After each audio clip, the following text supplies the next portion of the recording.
Congratulations! You made it back just in time for another episode of Fox Can Fix It.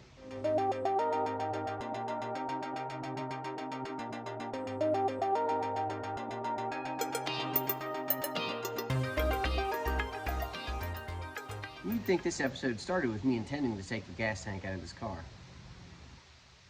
It didn't. This episode started with me doing the parking brake cable on this 1982 Honda Civic, which apparently you've got to take this gas tank out to do. And since this gas tank had to come out to take out a parking brake cable, now's the perfect time to just put that project aside. And we are going to fix our gas gauge. This gas tank is actually surprisingly easy to take out.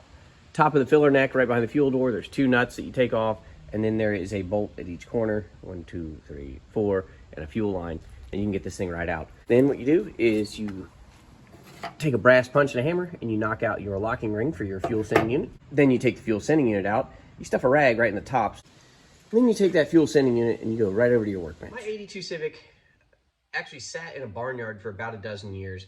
The gas tank was half full or less, which means a lot of this fuel sending unit was exposed.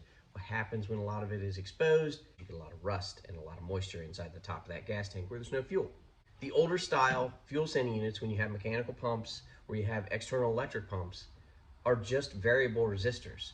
A whole bunch of windings and a couple copper pads and contacts, that's it. So any sort of corrosion on that is going to either keep them from working or keep them from working very well. And sometimes, if you're lucky, you can clean these up and they'll work again. And actually, to be honest, I've already scraped all the rust off of this, so I can show you the components and everything that's in it because it was completely clogged with rust. So all it took was a wire brush and a couple small screwdrivers to clean most of this up. First thing you have to do is you have to pop this cover off. There's a couple little tangs, 1, 2, and 1 on the bottom that you can peel and it just comes right off. All right, now, once you've got that cover off, what you're left with is this. This is a tiny little copper arm and it is rubbing on this little sheet metal block that's covered in wire, and that wire leads down to here. And that terminal goes right to the outside to here. And on this one, that is the yellow wire, which I think is the input. I think the black is the output on this, but it doesn't really matter that much. And this arm is connected to this brass block right here and a tiny little thin piece of sheet metal that connects it to the rest of this bracket. And this whole mess sits in the gas tank like this. Now, as you use fuel and this float drops, you can see that arm moving, and that arm moving, rubbing against those wires, changes the resistance. That's what changes the reading on your gauge. The rotation of your gauge is just like the rotation of the float in this tank. Empty is either the most or least resistance, and full is the opposite. I can't remember which one, I'm not gonna look it up. That's just the way it is. What I found when I opened this one up is this was completely clogged with rust from all of the metal on the bracket that had been flaking off, because obviously copper and brass and all that don't rust. However, they do corrode, and all of the components, this little brass block right here, this arm, and the tiny little sheet metal spring that's on here, those were all corroded. So I had to take this arm completely off, clean these components up with a wire brush, and put it back together. I haven't tested it yet, but I think I've got it clean enough that if it's gonna work, it'll work. If it's not gonna work because maybe one of the tiny wires is broken or there's just not a good enough ground left, then it's not gonna work.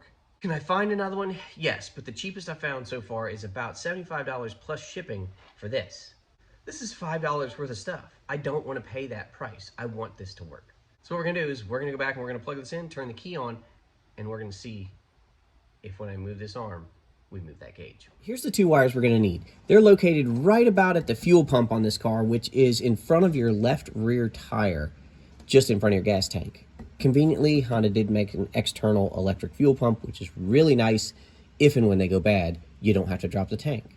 You do for the parking brake apparently, but not for a fuel pump. As you can see, I've got the key turned on and the gas gauge is right where it always is, on empty. Let's see if I move this arm, if that does anything. So let's move this to full and let it sit there for a minute. Let's see what we got here. Woo! All right, as you can see, that gauge is on full. We have actually accomplished what we set out to do, and I am actually sort of amazed right now. I didn't think that that was gonna work. All right, well, let's watch the gauge here. I am gonna move the float with my foot and see if we can't get that to change.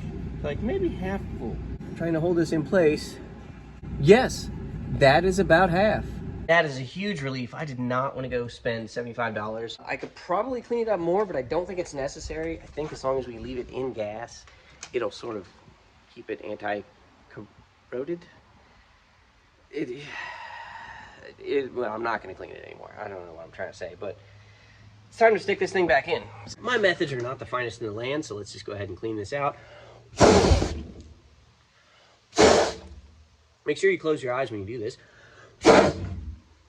There we go. If you can't remember which way this faced because you're an idiot when you took it out, luckily, Honda's got you covered. Right here is a cutout in the top of this ring. It only goes right here, so there's no way I can get this wrong. It's not true. I'm sure there's a way I could get this wrong, but Honda's really helping me out here. There we go. That sets down just like that. There is an O-ring on top of that. It just happened to stay with the tank. I'm not really worried about whether or not that's going to seal, because if it stayed on the tank, it's obviously sealed to the tank. And then this lock ring drops right back on, and we're going to twist it until we can get it all the way down. This part's a little noisy, but it's got to be done. You've got to get these tangs seated right up against the edge of this ring on the tank. I may have said this before. If I haven't, I'm going to say it right now. You need to use a brass punch, something that's not going to cause a lot of sparks, for obvious reasons. If the reasons aren't obvious, it's because if you cause sparks on a gas tank, it go boom, potentially, or at least flame. All right, there we go. Not too difficult. 1 lock, 2 lock, 3 lock, we're all set. Now I know that when I put this fuel tank back in that I had to take out because of a parking brake cable, which I still can't believe, I'm gonna have a gas gauge at work. So it's gonna be twice as good as it was to take it out, which sort of makes me happy, as I've been super frustrated about this parking brake cable. Well, it looks like the top of this tank's pretty dirty, so I've got a little bit more vacuuming to do, and maybe even finish that parking brake cable. And if I ever do that, if you like, share, and subscribe, there's a potential that you may see that when we see you next time. Barrel leaf.